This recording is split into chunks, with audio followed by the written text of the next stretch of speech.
Hoje a gente vai falar sobre a classificação dos desastres e falar um pouquinho dos principais números, né, as principais estatísticas. Tá? O objetivo é que a gente entenda melhor como é que um desastre é caracterizado, como é que ele é classificado, quais são os tipos, e falar um pouquinho, entender um pouquinho de como ele está, como essa questão de desastres tem os números a nível mundial, os números a nível do nosso país, do Brasil, e também quais são as principais fontes de informação, né? Quais são os principais bancos de dados que existem para a gente buscar, para a gente buscar esses números, entender esses números quando for necessário explanar sobre o assunto, fazer algum estudo, enfim.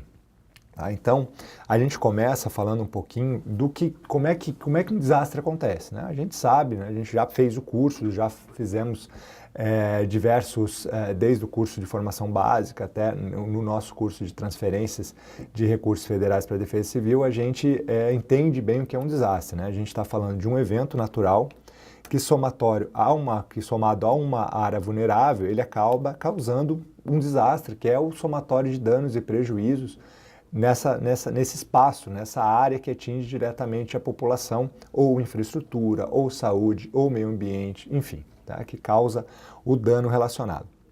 Então, quando acontece um desastre, como é que a gente classifica ele? Como é que a gente entende ele? Então, a partir dos danos, dos prejuízos ocorridos, sejam humanos, sejam materiais, enfim, né? os prejuízos financeiros associados, financeiros e econômicos, a gente classifica o desastre em função da sua origem. Por que isso? Por quê? Como é que a gente classificaria?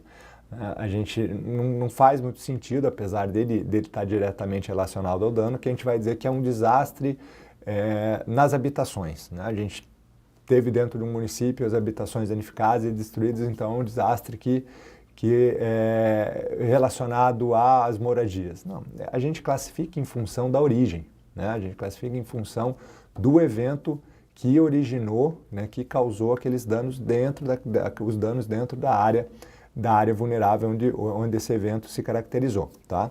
Então, já que a gente classifica como origem, em função da origem, então hoje a gente tem esses dados caracterizados dentro do COBRAD, né, da Codificação Brasileira de Desastres, né? Então o COBRAD classifica os desastres em função da sua origem. Então a gente tem os desastres, né, passando aqui pelo COBRAD, a gente tem os desastres geológicos, né, que se subdividem em vários outros, em outras classificações, né, como por exemplo a queda de blocos, os deslizamentos, enfim, né, todos aqueles que a gente conhece bem. Além dos geológicos, a gente tem os desastres hidrológicos, que são relacionados ao excesso de chuva, né, a uma quantidade elevada de chuvas que vai causar uma inundação, que vai causar uma enxurrada, um alagamento na área urbana, enfim, né?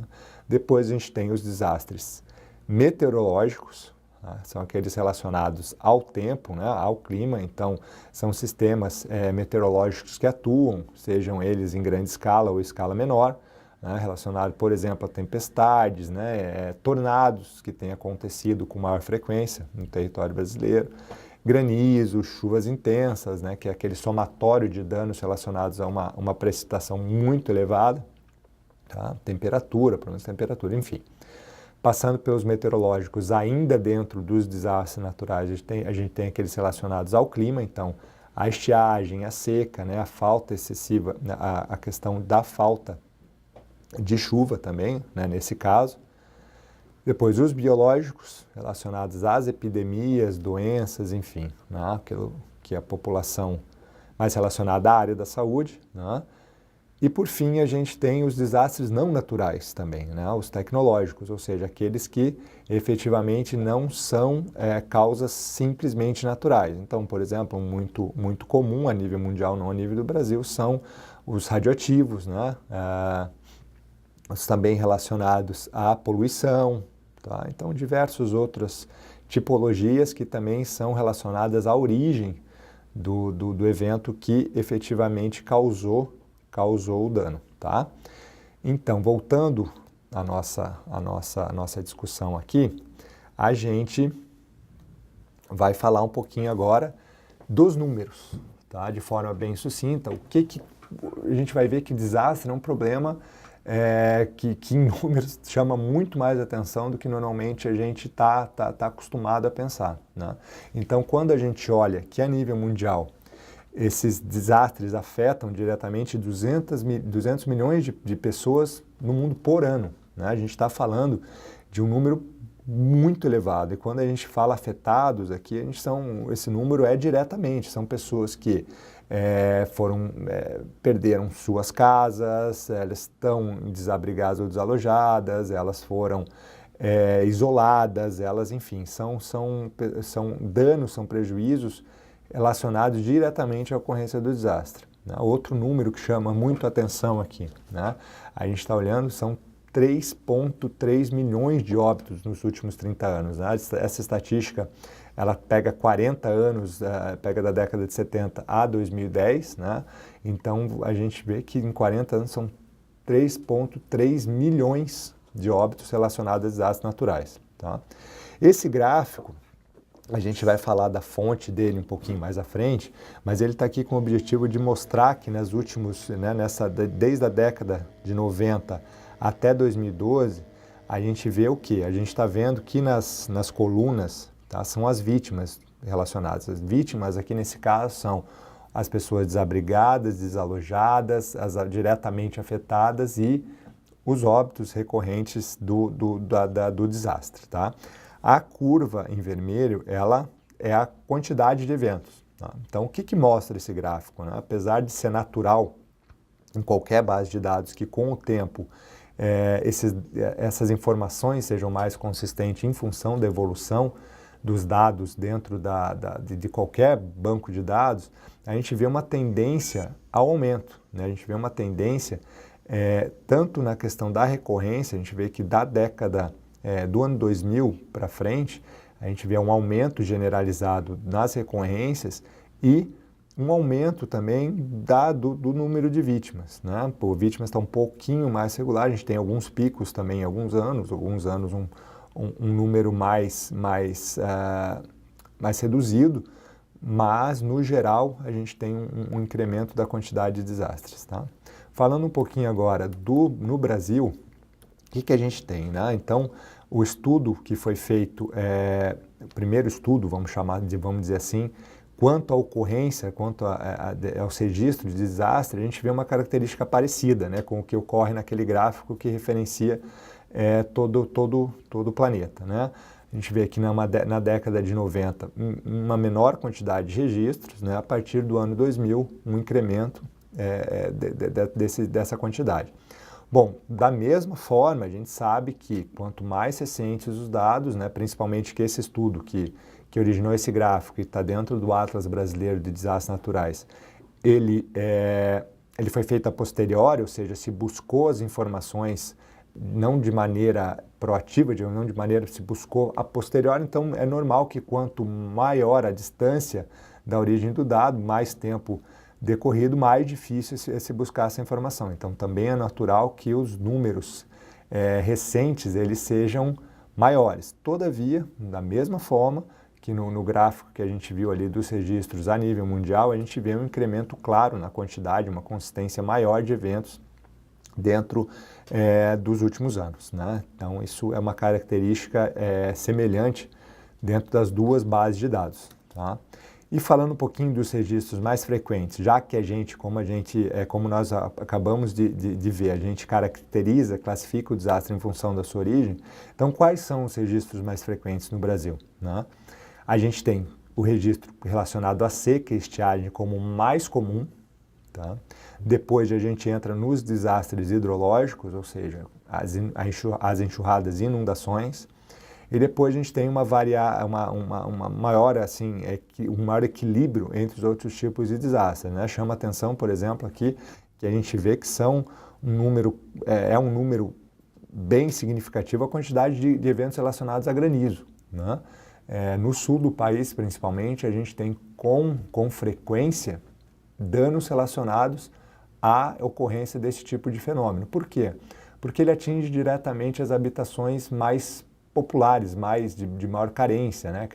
Ele quebra telhas, enfim, ele acaba danificando as habitações de uma forma que a população efetivamente não tem que sair de casa temporariamente até recuperar a habitação atingida, né? Porque vai chover dentro de casa, vai ficar exposto, acaba danificando seus móveis, seus utensílios, então é um desastre que bem característico, principalmente da região sul, acontece em todo o país praticamente, mas bem característico da região sul e acaba tendo uma recorrência muito grande.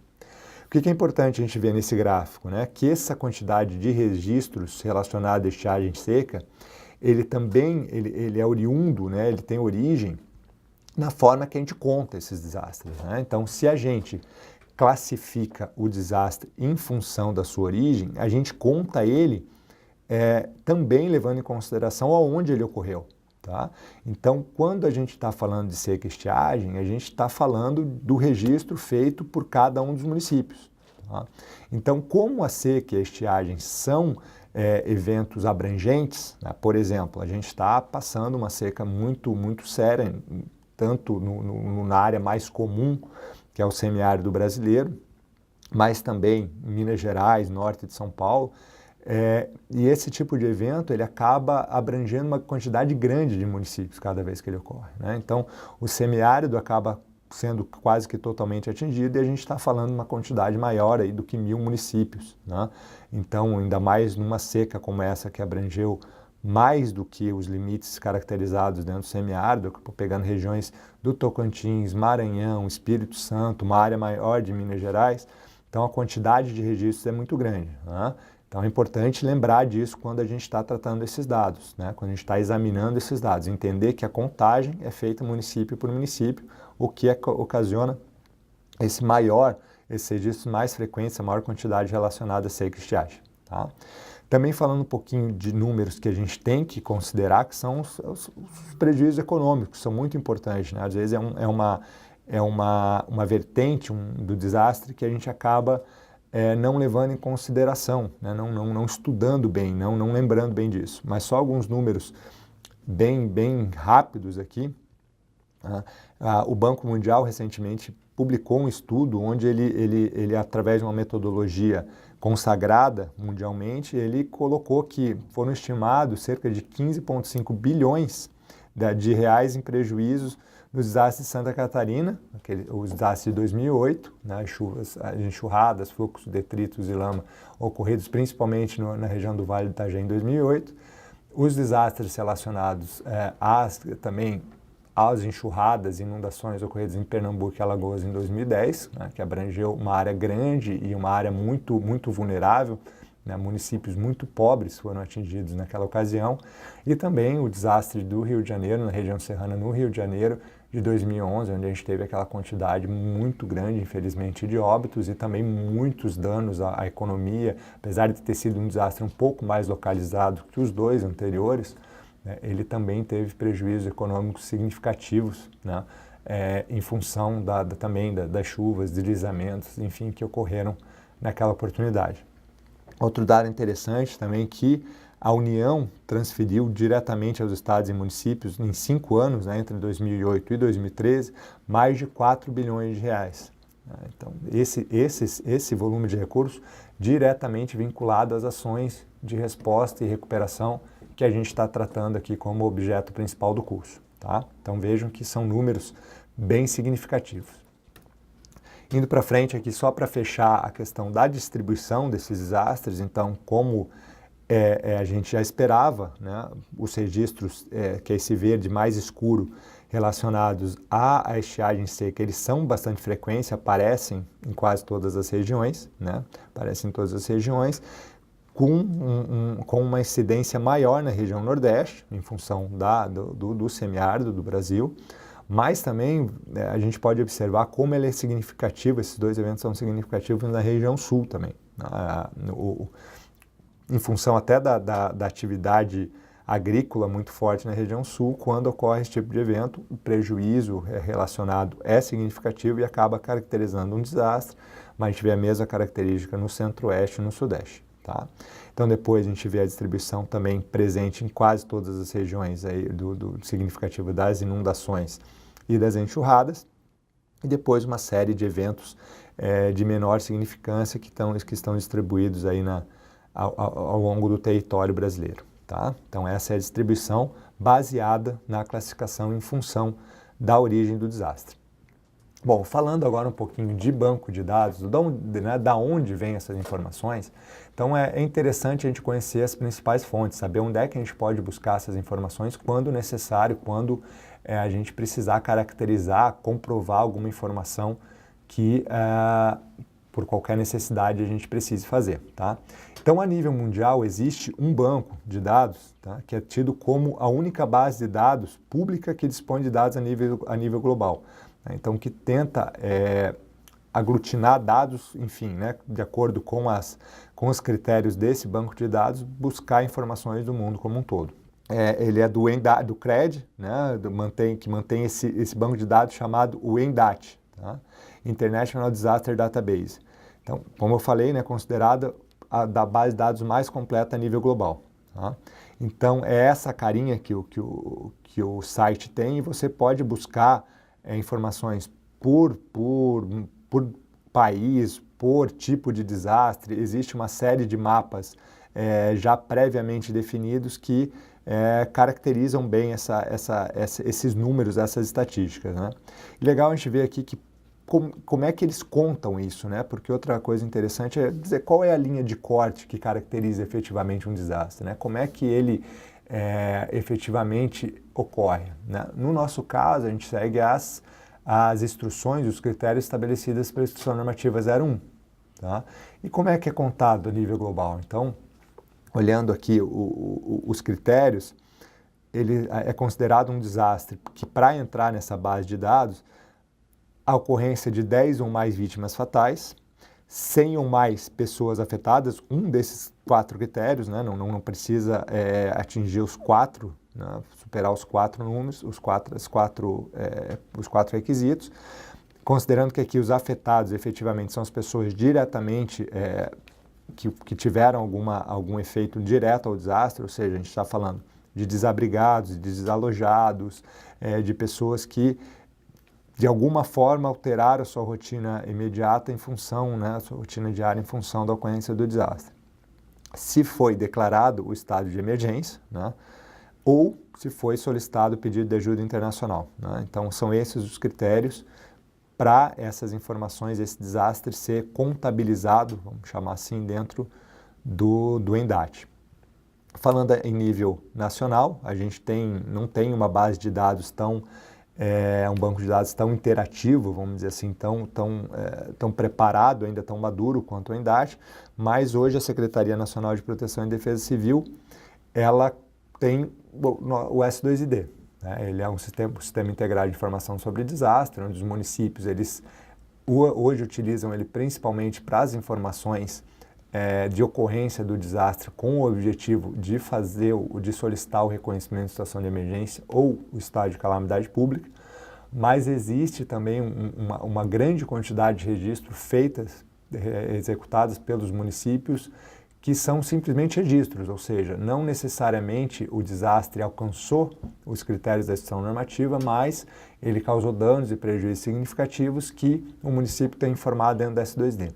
Então, hoje, apesar de ser um sistema relativamente novo, ele está evoluindo para também se caracterizar no banco de dados. Então, vamos olhar rapidinho o que ele já faz hoje, né? Então, quando a gente acessa o portal aqui e vai especificamente na questão dos bancos, que está descrito como banco de dados e registro de desastres, o que a gente pode buscar ali de informação? Né? A gente pode entrar, por exemplo, e solicitar, como está no quadro aqui, uma pesquisa a todos os registros do município de Petrópolis, por exemplo, no estado do Rio de Janeiro. Né?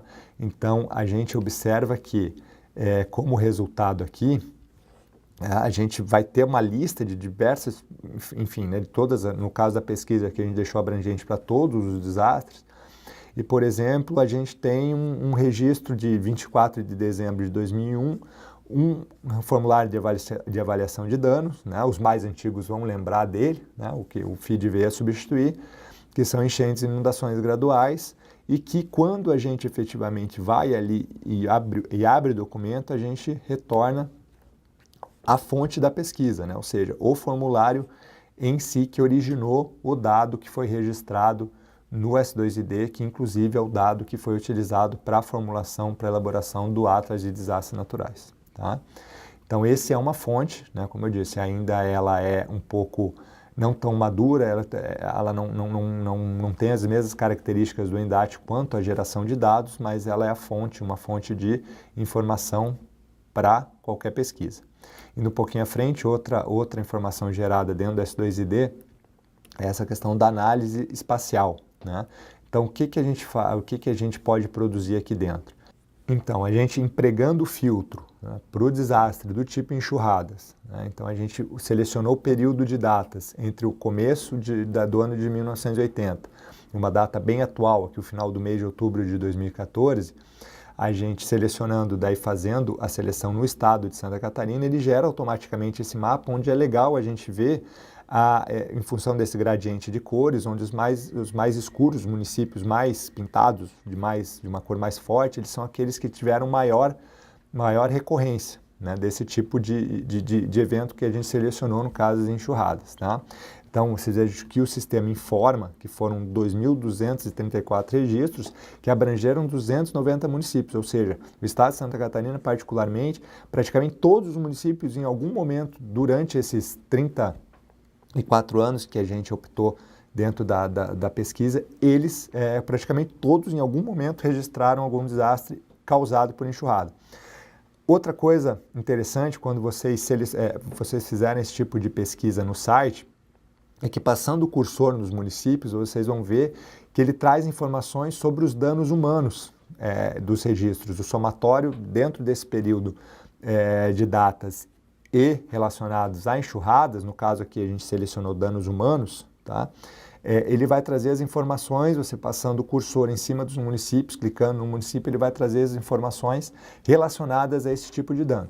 Então, é uma ferramenta legal, uma ferramenta que pode trazer informações úteis, né? A Secretaria, junto com a Universidade Federal de Santa Catarina, está trabalhando no aprimoramento do S2ID como ferramenta de banco de dados, né? Logo vai estar chegando uma versão nova aqui, traz um incremento grande nesse tipo de informação, mas já é um dado disponível onde a gente pode buscar informação do nosso município, do estado, fazer o comparativo com outras áreas, né, com outros municípios, estado com estado, enfim, de entender melhor esse portfólio, essa característica, né, local do desastre. Tá? Então a intenção era mostrar essas bases de informação que, apesar de ser uma ferramenta, o S2D ser uma ferramenta que nós utilizamos já, né, desde ele se tornou obrigatório em 2012 para as ações, para as solicitações junto à Secretaria do Reconhecimento de Situação de Emergência ou Estado de Calamidade Pública, a gente também, às vezes a gente esquece que todos esses dados estão disponíveis para a gente pesquisar, a gente buscar as informações que a gente precisa quando precisar discutir isso ou fazer qualquer estudo comparativo, enfim, né? A gente tem essa disponibilidade de informação para agora. Gente, fechando a aula, era isso, né? A gente buscou explicar melhor como que um desastre é caracterizado, né? Quais são as tipologias, lembrando sempre que o que classifica os desastres, a situação anormal em função de eventos relacionados a clima, enfim, né, desastres naturais ou não naturais. Para as questões de defesa civil, elas são classificadas em função do COBRAD e que a partir dessa